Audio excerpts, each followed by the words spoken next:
1948. This volume of connected episodes marked the birth of the realistic espionage story in which ordinary people are caught up in extraordinary circumstances and simply try their best to cope. Buchan, Oppenheim, and others continued to write their swashbucklers for a time, and make no mistake, realistic or not, many of them were fabulously entertaining and thrilling. But the seed had been planted, and the coup d'etat, to mix a metaphor, occurred when Eric Ambler wrote his spy novels in the late 1930s. Largely dark and pessimistic, his primary characters were common people who preferred to do the right thing but didn't make it their life's calling or brag about it. When credited with helping to change the espionage novel from a romance to a realistic work, Ambler gave credit to Malm, whose work had been so influential to him. "The breakthrough was entirely Mr. Malm's," he said, while noting other influences. "There is, after all, a lot of Simenon and a satisfactory quantity of W.R. Burnett, but only one Ashendon." The conclusion of World War I impelled a large number of British authors to write espionage stories about the Kaiser's evil intent and the relentless fortitude and intelligence of various spy heroes to outwit him. These post-war thrillers soon morphed into predictive anti-Nazi counter-espionage tales that continued to elevate the level of verisimilitude, particularly among British authors, many of whom enjoyed great success, such as Graham Greene and Henry Patterson, best known under his Jack Higgins pseudonym. The Cold War inspired more and more complex novels and a greater requirement for accuracy as the reading public became more sophisticated. Newspapers no longer fabricated articles extolling the bravery and brilliance of one side as it trounced the buffoons on the other. Statistics and other data were reported in magazines and newspapers, and television provided images that were irrefutable.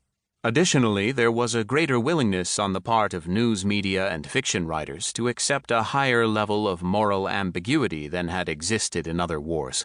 It was rare to find a kind, generous, and intelligent Nazi in literature, while they abounded among Soviet communists.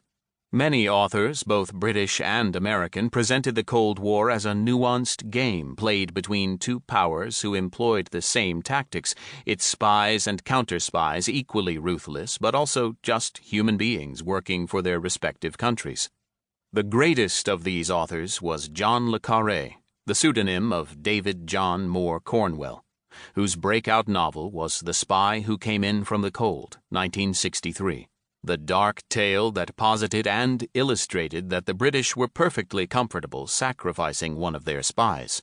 The Americans, James Grady and Brian Garfield, went a step further by demonstrating that it was quite all right for members of the Central Intelligence Agency to assassinate their colleagues in 6 Days of the Condor, 1974, and Hopscotch, 1975, respectively.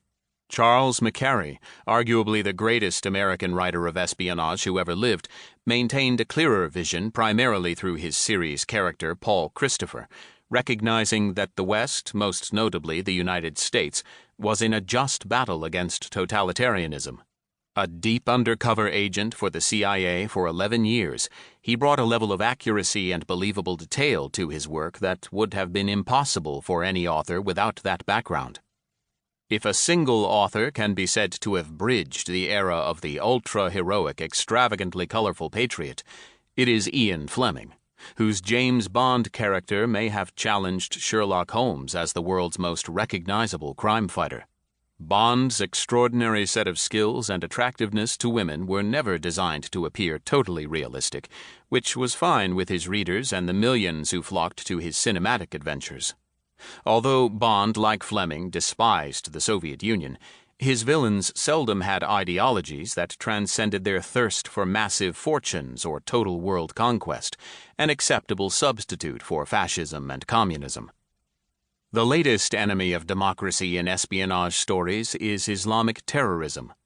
Counterterrorism plays a vital role in contemporary thrillers and in real life, as various Secret Service agencies are kept busy thwarting potential attacks on political leaders, military personnel, ordinary citizens, and even ancient landmarks that somehow offend the sensibilities of jihadists. As the modern spy novel has become ultra-realistic, relying more on technology than on colorful espionage agents,